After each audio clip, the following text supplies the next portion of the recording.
Hello. I want to do a quick actual Struppercut guide because there's a lot of things that were not included in my other video on the Struppercut. It was more of an introduction to pose optimization. So I'll go through everything you need to know for the Struppercut step by step, starting from the beginning. And the beginning is the setup of how you're going to train. What I have done here is I've put an unbreakable wall here, right?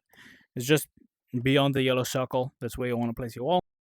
And you're going to see it prevents me from getting pushed back. So I can really focus on where my hands are without having to worry about getting pushed back at all. The hands are going to glow green when you have a correct pose, right? When your position and your rotation are correct.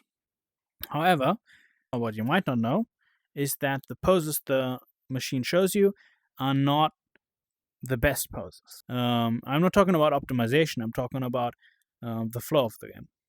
For example, for straight, you have, for all the poses, you have an offhand and you have a main hand. Main hand, usually, that's the one in front. Offhand, that's the one in the back, usually. I would normally do my offhand like this. My hand right at my shoulder, just right here at my shoulder. The game wants me to do it here. Do it here.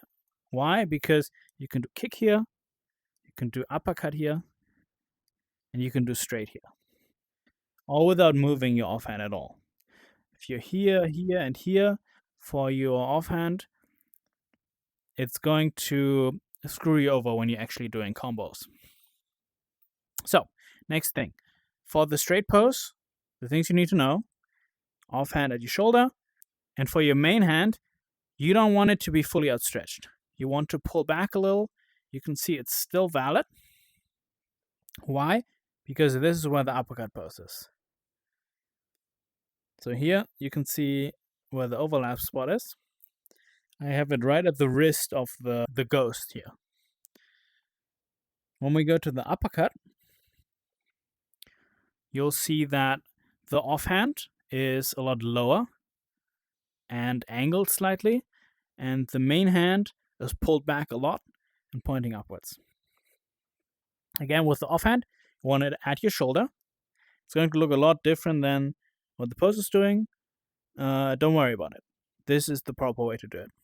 For the main hand, you don't need to be as close as the game is telling you. You want to be further out because this is where the straight is.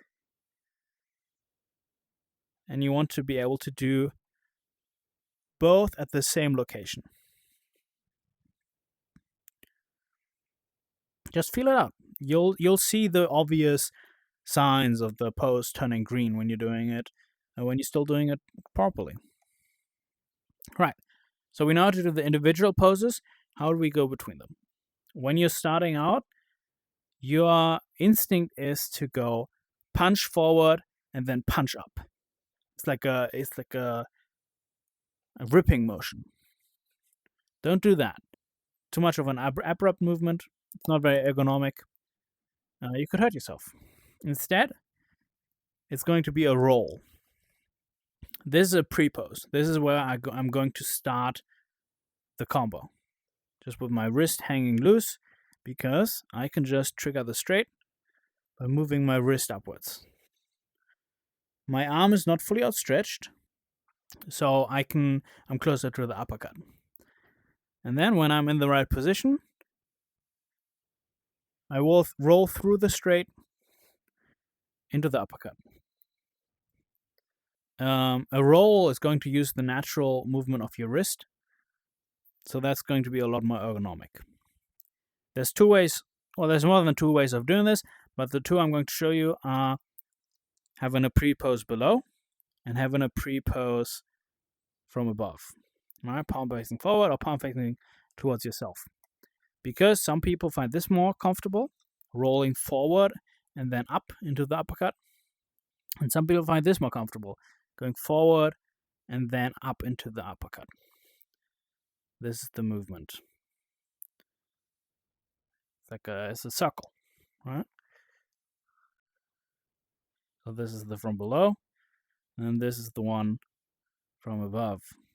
Just do whatever one is comfortable for you.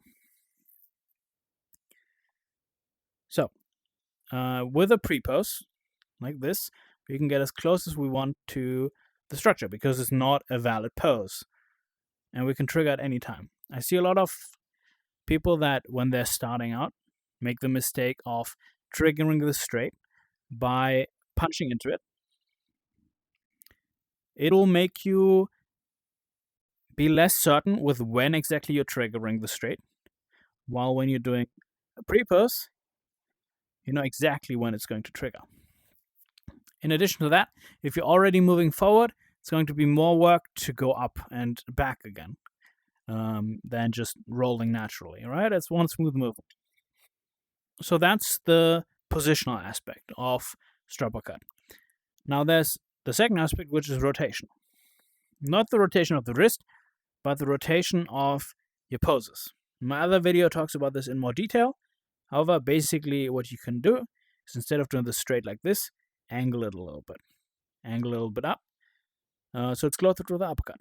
Now it's the same as shrinking a distance, we're just shrinking a rotation. Same with the uppercut, instead of doing it like this, do it a little bit angled. Don't overdo it, especially when you're starting. The position stuff is more important. However, it's going to make it smoother, it's going to make it faster, and it's going to make it more comfortable. When you're doing the combo, your first instinct is to do a big circle. That's fine, but the more you shrink it, the more you shrink the circle, right, you're drawing, the more efficient your poses are going to be. You can do it as optimized as this, and probably a little bit more, where you're going from here to here.